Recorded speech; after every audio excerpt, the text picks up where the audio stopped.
We are live now. Right now, it's my experience that it's just you and me. It's counting one of us as the viewer. Yep, and this is Colin Wood and Sam Liebel. We're together on my show tonight, The Truth Factor, live, and Happy we're to going to be be covering. Yeah, say hi, Sam. Hey, happy to be we here. got two people already, and I'm sure it'll build, and we'll see where it goes after that, and we'll share it all over afterwards. Tonight, we're going to cover a lot of topics, or some topics, things that Sam was interested in speaking about, and there's totally great topics to me. And I think I mentioned them in the article I put out earlier today to front this to everybody. And I think what we had was the student protests and what's going on with that, the deportations. I think maybe you mentioned something with constitutional law, possibly, maybe not. You also wanted to talk about some writing stuff, maybe a little bit about TikTok and business of writing. And yeah, and then we'll go from there. And if there's anything you want to especially want to share with us, we can do that too. So, Sam, say hi to everybody. Tell them who you are. Hey, thank you so much. I really appreciate it, Con. Uh, I'm overwhelmed by the opportunity of being here. This is like my first kind of like starring appearance a little bit. And as soon as you're ready, I want to return the favor. First things first. Hello, Timothy. I think we need to cheers today Oh, because today has good. felt to me like the first good day in a long time. A Yingling. Here's Timothy. I am over the age of 21, if it is not already clear and obvious, okay? I'm a little bit over. We don't have to talk Mm-hmm. about how. But my name is Sam Liebel. One thing is I like to front load these with some content. You'll hear me repeat myself a lot because I'm a sales rep. Good sales reps repeat themselves. They just do it in a way that doesn't sound bad. So we don't know. I Um, remember those days when I was a broker for 8 years, doing it all on my own out of my house and on the road. Back in those days, you couldn't just sell it over the phone. You had to go meet people and get them to sign and give you that banking information. you have to go in there and just say, "Hey, I'm worth it. Here's what." Not Yeah, just like I'm worth it, but like here's why. Kind of you thing. can trust me that I believe in what I'm selling. Big deal for me was one of my mentors in sales said, and the only reason, guys, I'm talking about sales is because I want to talk about my book, AFL the Bastard. Okay, that's my book, and that's front, beginning, and center, and it's relevant too because the ultimate theme of this book, guys, is the triumph of the people over an aristocracy. Yeah, I view aristocracies as, look, is hierarchy of some kind to some degree inevitable among human beings? Perhaps. Perhaps. and the way Perhaps. society's been set up, I would say so. Yeah. Perhaps. You know, does it need to be anywhere close to where it is now? We're over the Gilded Age in terms of, you know what I'm talking about. But Well, I feel like Trump and his people are trying to bring us back to that kind of gilded age where that they the want to be wealthy have power over aristocrats. everything. Yeah, go ahead. That's their goal.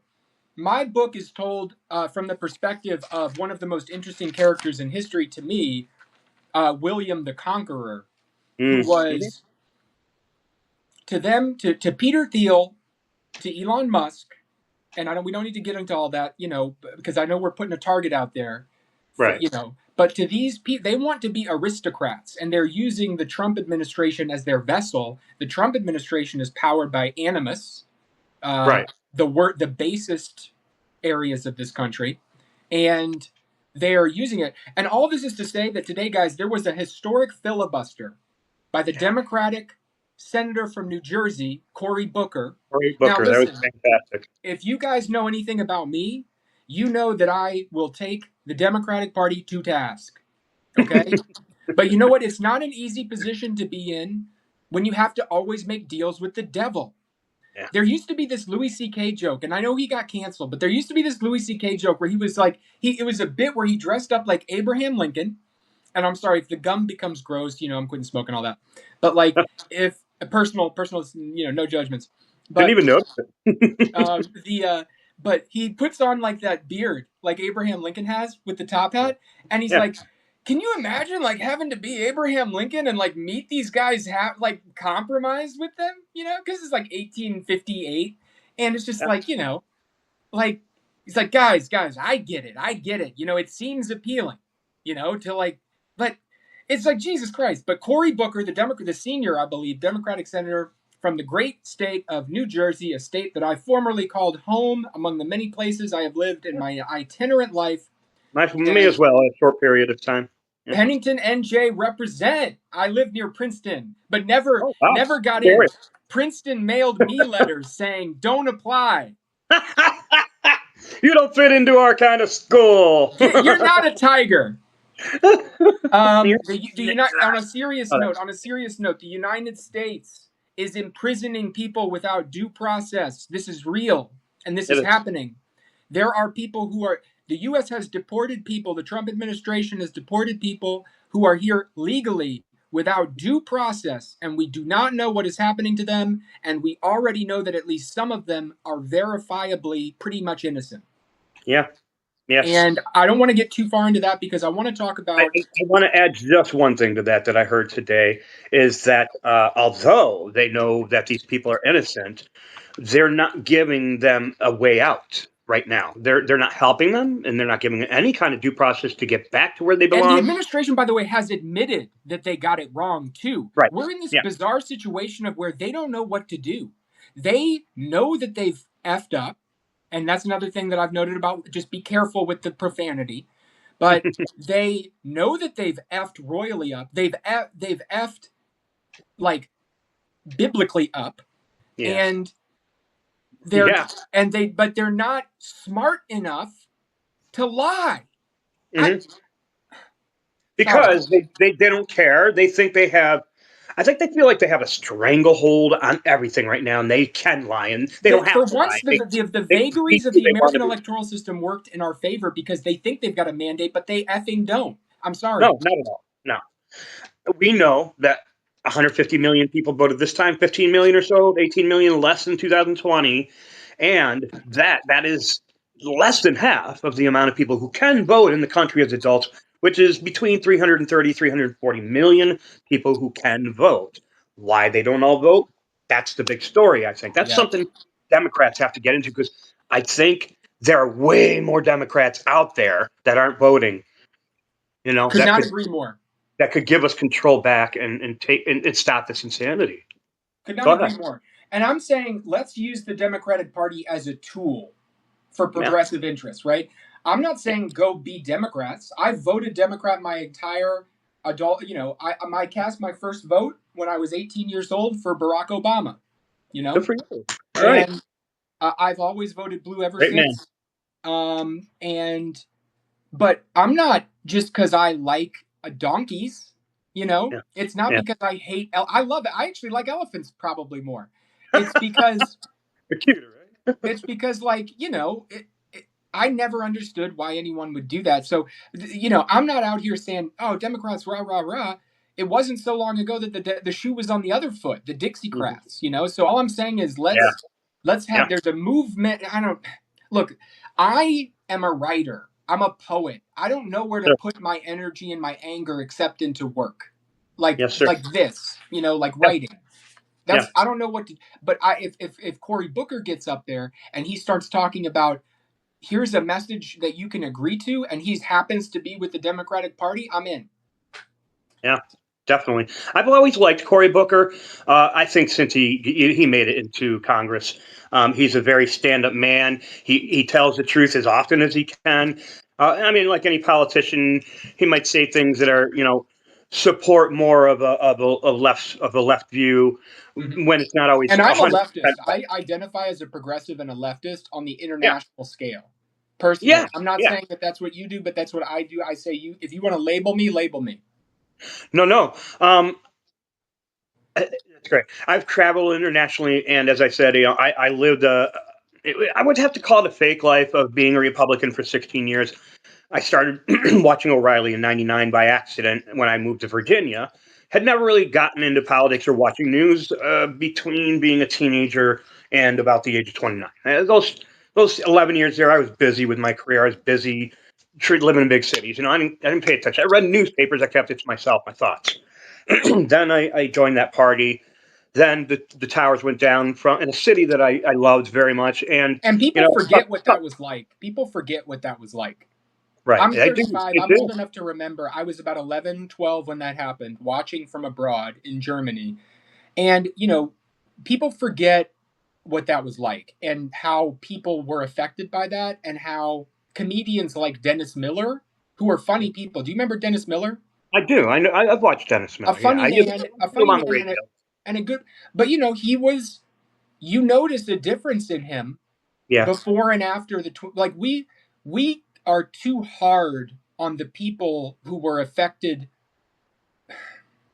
Thousands of people died, and that's the story. But there's yeah. also another story of All the how, people still dying from it, the cancer and yes, horrible thing. but there's a I was deeper in New York story that I City think the you're getting first at, time which the is that, towers were yeah, bombed. like it was you can't. It was a different time. Yeah. I was in the city working at the Riviera Cafe right when the towers were bombed the first time down in the garage. And they closed down part of the tunnel going over to Hoboken, I think it was. They had to rebuild that. And that was a freaky day, I mean, it was like, don't go down. We couldn't go below whatever street. Here I'm at Christopher and what was it, Christopher and Seventh, across from the duplex is where I worked at the Riviera Cafe. And yeah, it's like there were police everywhere. It was a crazy day, and I can't imagine that day was 100 times worse than anything I experienced. It was nothing. I think of what I went through was nothing. It was laughable. Not for the people that were down at the towers that day, maybe, but And the people on Flight 93, the people right, all over. It was right, just like, no, I mean, that will be probably the day that I'll never the kind of the peak in terms of like yeah, emotional intensity of what yeah. I'll never forget that day. I had gotten up. My daughter was still sleeping. I got my youngest son up because he was crying. I had him in my arms. He was 6 months almost, about 6 months at that So time. he lives in a post 9/11 world. Him and all my kids do, yeah, all five. Well, I have two stepdaughters and three of my own. And they're 26, and he turns 24 tomorrow. Actually, he was born on April 2nd. My Congratulations and daughter happy just birthday to him. thanks. My daughter just turned 26 in March. My other son is 17 and a half. So, anyway, yeah. So I'm holding him, and I turn on the news.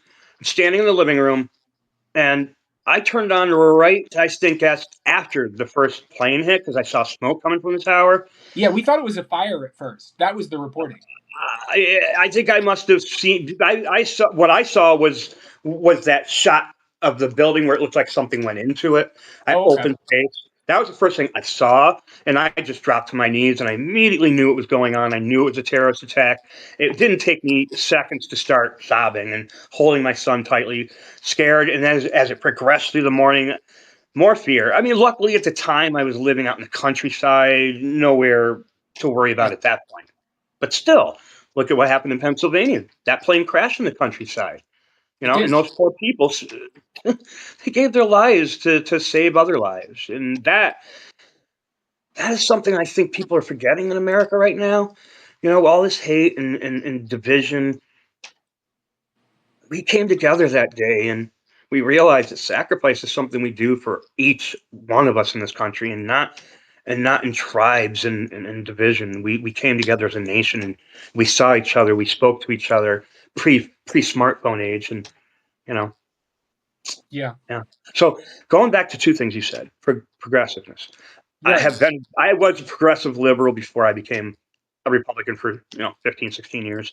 But I started dying away from that in 2012. In 2014, I left my church because I never felt right there. I loved the people, as I said. I learned a lot of important things about being a better person, which I wasn't abiding by so much even then. Like a typical born again Christian, not all. There are very good people in that Yes. Baptist born Yeah. again thing. I know a lot of beautiful people. They're not like the ones we're talking about, those nationalist Christians. These are the ones, when I talk about these The nationalist people who Christians, want a theocracy. small group, yeah, yeah. And they're the ones that want to take and manipulate what they believe in and use it for political reasons and to divide us and to judge people. So, yeah, I would say I am a progressive when it comes to social issues, when it comes to, doing what I like to do. I'm a libertarian. I believe in freedom. Yeah. But I Okay. believe in defending our country. I believe in good finances, not Trump-like finances, but smart finances, Yes. common sense, and I mean, I guess maybe that's where I lean a little bit right now. I am nowhere where I used to be when I listened to these idiots on the radio and watched Fox News all those years. and was arguing with them at times. But now I see what they were doing, the brainwashing, what they've been trying to do since Reagan was in. You know? America has been lied to. All of us have. Yeah.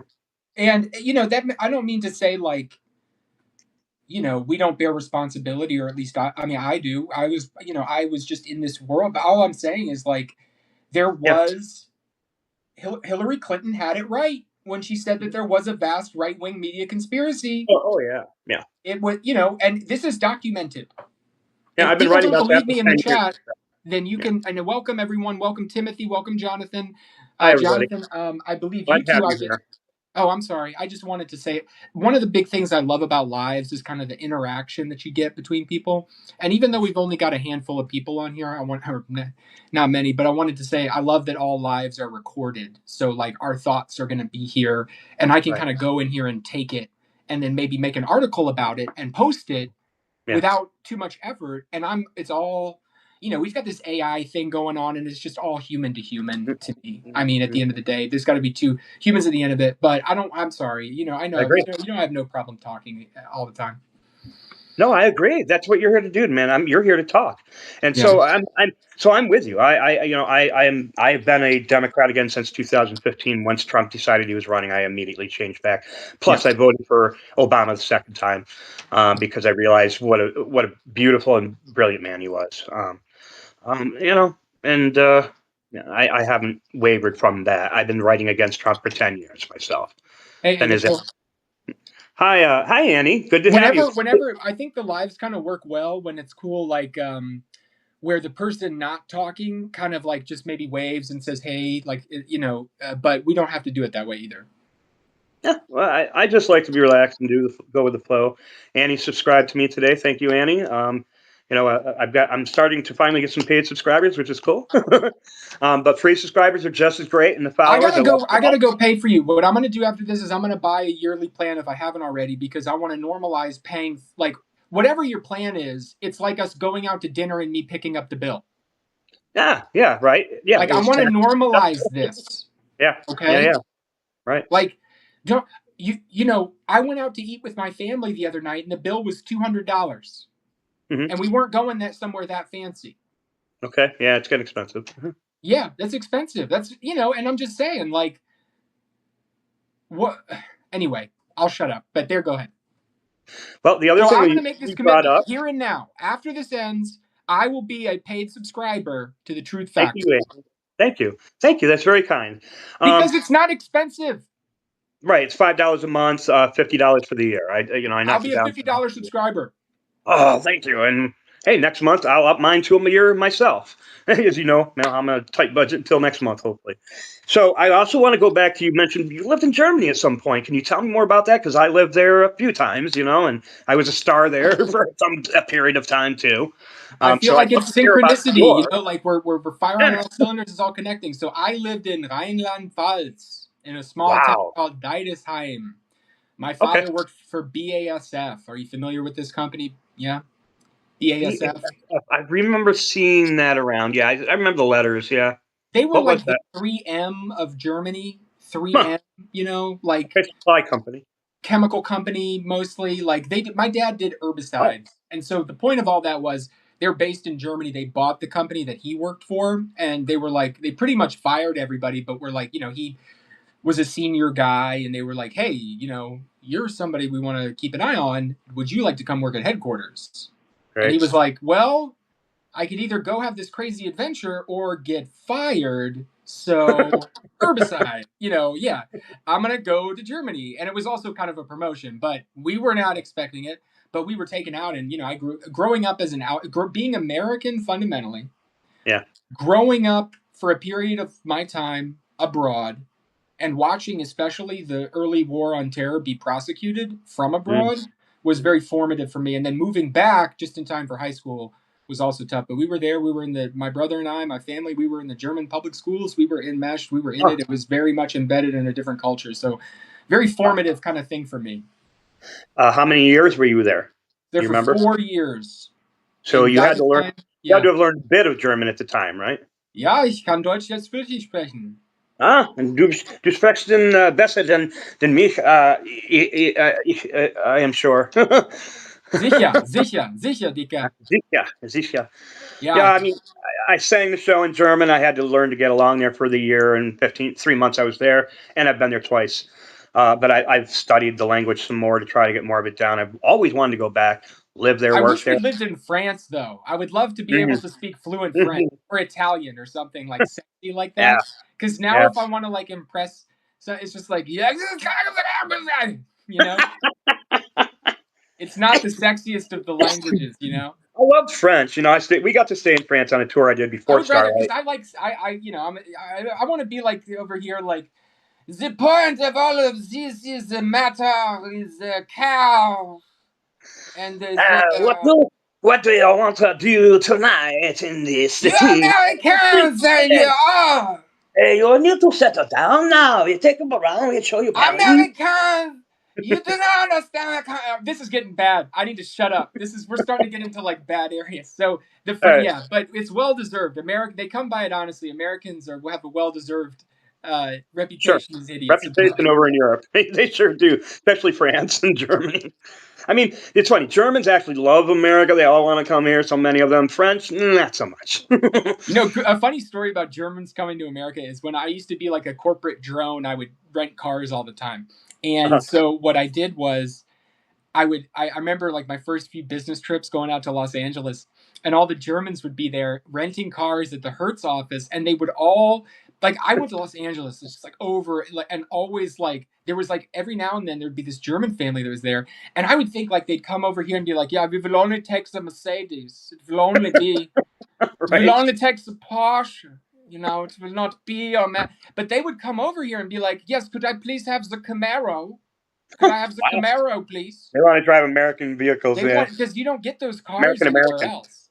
They'd be Yeah, like, "What is this Challenger? This yeah. Challenger? You have yes? That's Okay, a nice we will car. take that. Yes,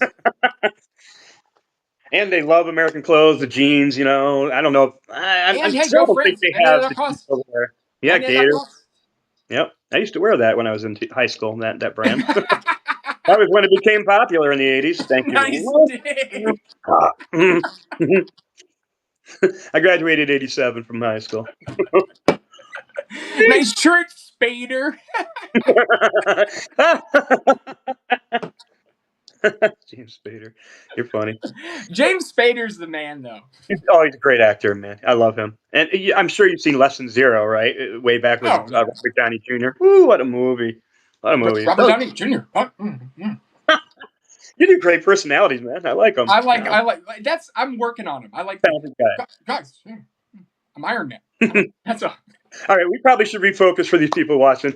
All right, so you wanted you wanted to get onto these topics, yeah, or love. You wanted to get into the topics of the students, right? The student protesters and what's going on with that, and into deportation stuff to as be. well. I mean, to be. I that was like the news hit me right when we were chatting, and Yeah, that was front and center in my mind. I guess the only thing I really want to emphasize to everybody is look into this yourself with sources that you trust. I have a few that I can recommend if people are interested, but um, a lot of it's right here on Substack. yeah. I'll tell you if Wow. there's one thing that I tell you to encourage you to at least get on the free subscription plan for, at least get on Yeah. the just try it out is the Bulwark. Oh yeah, B Bulwark's great. yeah, and that's where you can find stuff like this. This is nothing new. I would say go my message on is that there is a gross abuse of civil rights happening. There are Americans there are people who are here legally who are being deported and denied due Yeah. process and we do not know what is happening to them. Thank you for the hearts. I appreciate that. But before I close on this, there is that is a very anti-American thing. That is not what I am about. That is not Yep. what I think this country is about. That is Right. a bad thing. And please go to the Bulwark and other sites right here on Midas Substack. Plus, Jim Acosta, Yes, Zev Sholev. That guy is great out of Canada, and some of his pals that come on. Man, those guys speak some solid truth. It's great stuff and my facts. message on that topic is go talk to the experts And and Mary listen to Trump. that. Yeah. Yeah. Yeah, Michael Cohen, if you can handle the craziness and swearing, but hey, Michael Cohen, man. I mean, he's welcome, but like, you know what? We don't need to get into that. yeah, Go we'll leave him alone. everybody. My book is I adore him. about the triumph of the people over in Aristotle. Oh, sorry. It's a Yeah, cool book, fun. it's a great book That's my so main far. thing. If you don't, I have a paid podcast or Substack. It's called Genre Growth. There's a special going on right now. The only reason I mention that is just because it's like a diary, right? I'm growing my Substack. I keep a diary. If you want access to the diary, come on in. It is paid.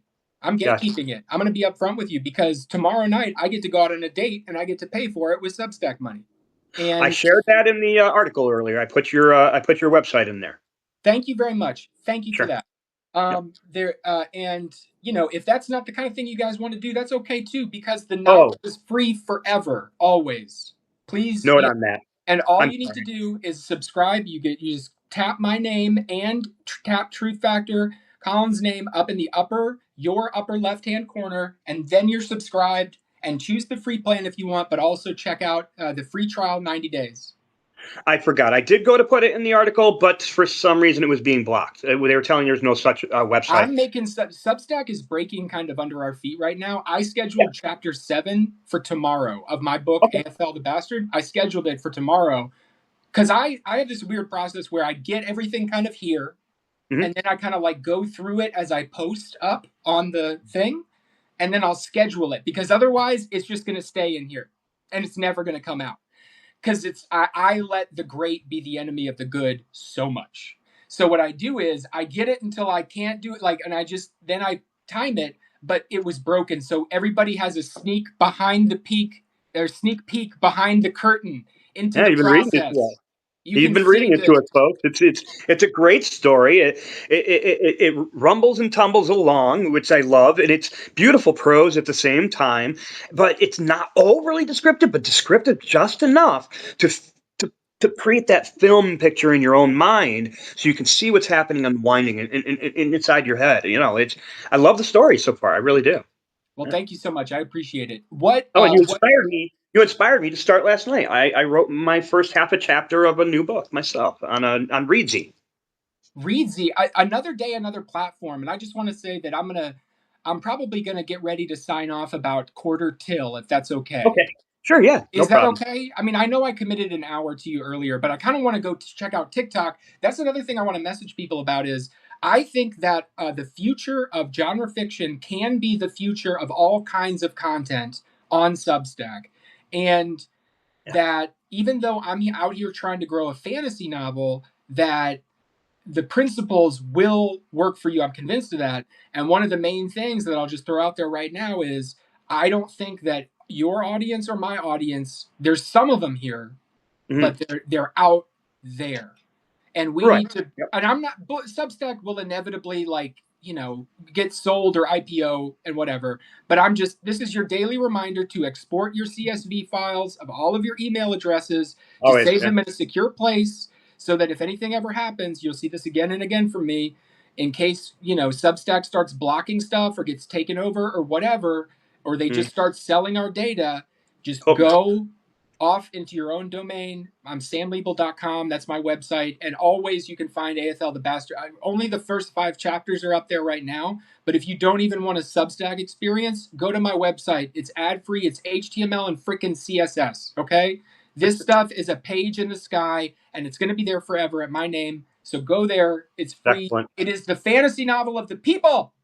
It's a great story. I like it a lot, Sam. I really do. I like you a lot. I think you're a really neat guy, and I think you have a great mind, and you have a great heart. That's why I had you on, and I hope we can do this again. I'd Uh, like to do this again. I don't have much going on. that's okay. It's all right. I don't have much No, going on, so if you ever want to hang out again, I'm down. sure, absolutely, absolutely. Thanks for coming on, Sam. Hey, thank you so much. Thank you for being a subscriber. Let me go subscribe to this man right now and give him money because I want to take him out to dinner, basically. Thank you, sir. Thank you. All right. Have a Bye, great guys. night, Sam. Take care. Well, everybody, thanks for being with us so far this half hour. I'm going to talk a little bit more. I wanted to, bring up a little bit about what's going on. Crazy week, and Trump just pushing all the buttons right now that he can of what he's talking about aristocracy and autocracy and dystopian type dictatorship. But to get away from those labels, he's still trying to force through things that judges have already told him he can't do. He's trying to get SCOTUS to give him more right to change law, to change constitutional law, to do what he wants, like a king over our nation. And it's dangerous to all of us, not just to those that he is currently affecting. You know, we some of us may have a tendency to look down on people and think, oh, it's not us. We're not the ones busting into the country. We're not immigrants. We're not brown. We're not black. We're not this. We're that Trump talks about and pushes and shoves all the time. We're not Islamic or Muslim. We don't have to worry. Well, we do, because what he's doing is not just to these people. He's doing all the bad things he's doing to the Constitution with deportations and the stuff with Greenland and threatening stuff, and then Signal, and this is all really bad governance. It's the worst governance we've ever seen in the history of America. It is no longer a good thing for America. Making America great again is gone. That concept that he fooled people about is gone. He's not making America great in any way whatsoever. Even the wealthy people are unhappy with him now. The investors, the market's not doing well, which is a sign that they don't trust this guy. They can't. They keep wanting to trust him, as you see the markets fluctuate up and down, but then they fall again because he does something else stupid, and he's trying to convince us a little bit more that it's how he does things, and it's really kind of like a game of Monopoly for him, I think. Whereas he wants to win, and so he's going to push and shove, make the deals, and force people like you do in Monopoly to give in, right? He's Mr. Monopoly right now. That's how he's trying to. Yeah, no kings, man. You're right. No kings. I couldn't be a guest. Y'all think JoJo says fuck a lot. I have no problem with swearing in. That Sam didn't want to swear, and so I want to abide by my guests when they're here. And if you want to come in, would you like to be a guest right now? Are you still here? Anybody can come in. I can still invite people in if you're still here. Well, let me know. Let's see if we got anything else here that anyone else has been saying. You said I did too. You were class of '87 too. Cool, man. I was up all night and day watching Booker.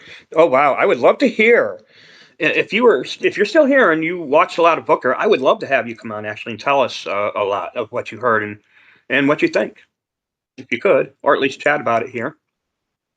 I see 5 of us still here. Anne's not replying, so maybe she disappeared now. And if you get to see this later, let's do that. Let's have you on maybe tomorrow if you want to come on sometime tomorrow evening. I would love to talk with you about the whole Cory Booker session at Congress. A great man. I'm proud of him. And I called for someone to do this 2 days ago. I did. I think it was 2 days ago, right here on Substack.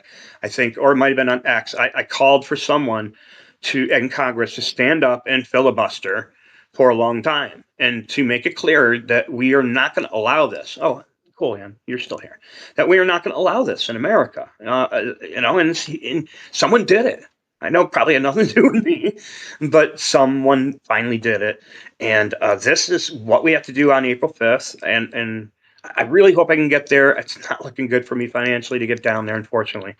I tried to fit it into the budget, but it's tight this month. And a couple things came up, but he carried the receipts too. Yeah, no doubt.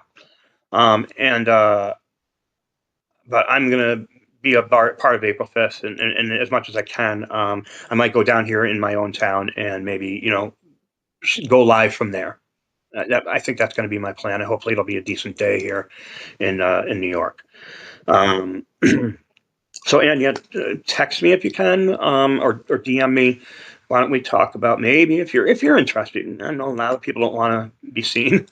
I understand that, but if you're interested, you want to come on and tell us more about Cory, or maybe you'll write about it. I know you like to write, so we can look forward to that. And the tariffs. It seems like a never-ending war.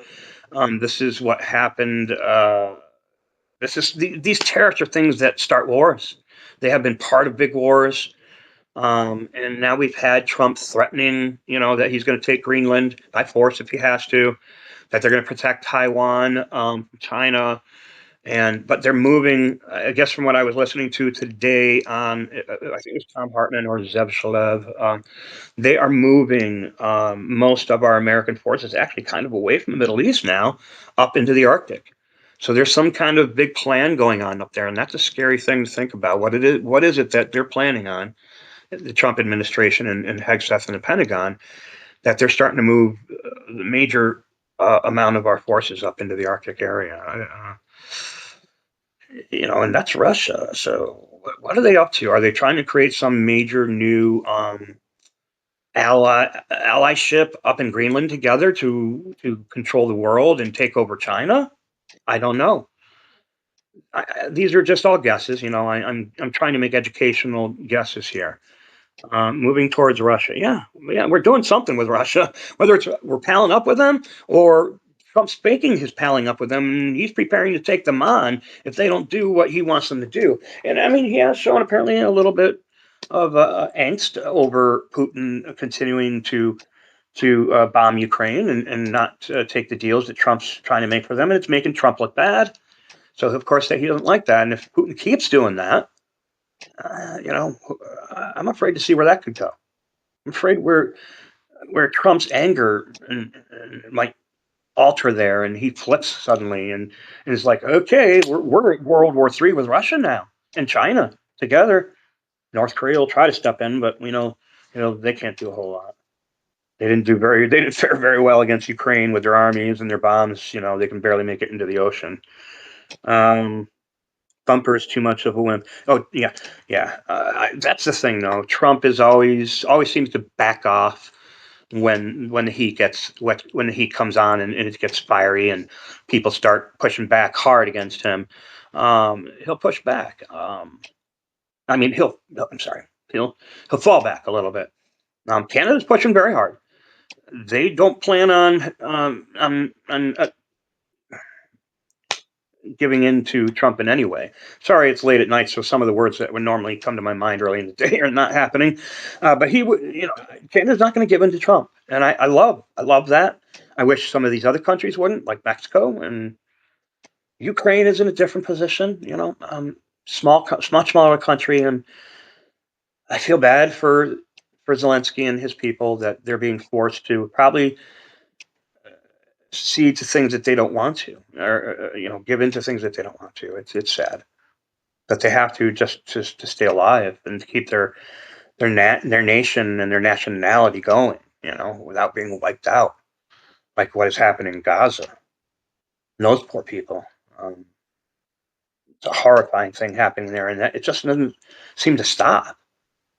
Hopefully, the Hamas are going to come through with this offer they've made of giving up some more people and bodies, and some explanations, hopefully.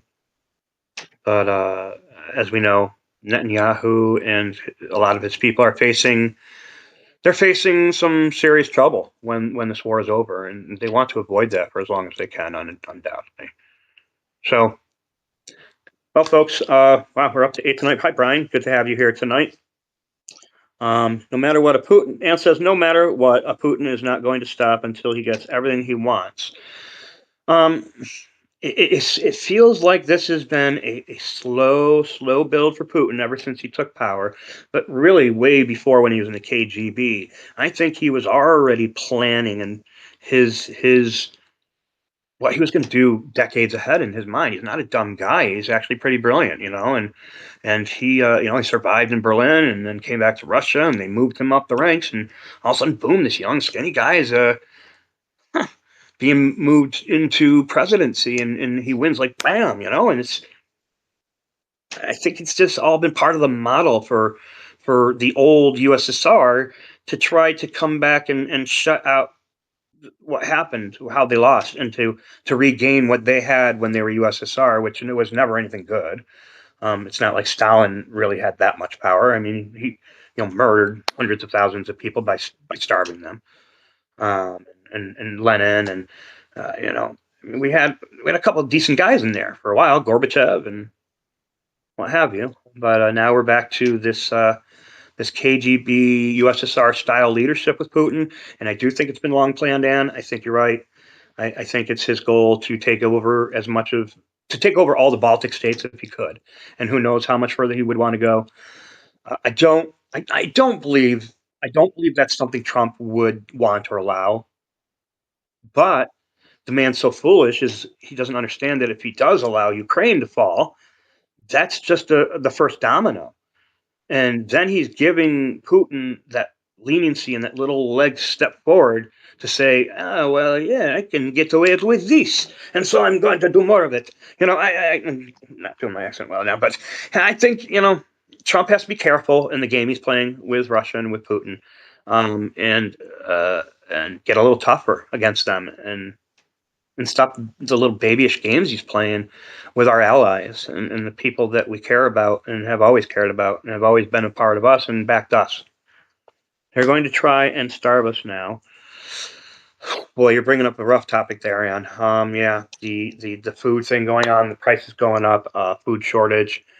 We've got our climate disasters happening, cutting down on farming and food around the world and in our own country. A lot of scary things happening. But at the same time, we have to mention that there's a lot of advancement in farming going on beyond a normal farm. There are people and groups out there who get money from wealthy people that are trying to help the world and change it, and we just have to keep watching for these things to become affordable enough and good enough and large enough to help the world in mass. Oh yeah, and they're controlling the media. Well, I just helped out with sound on a play. I think it was in the fall. And a bunch of ladies did a play written by a couple who lived in Russia, who live in North America and up east, northeast. It was a great play. I can't think of the name off the top of my head, but it was all about the old Russia, then the Yugoslavian period of Russia when they invaded Yugoslavia, and then it was also modern. I think more towards modern times as well.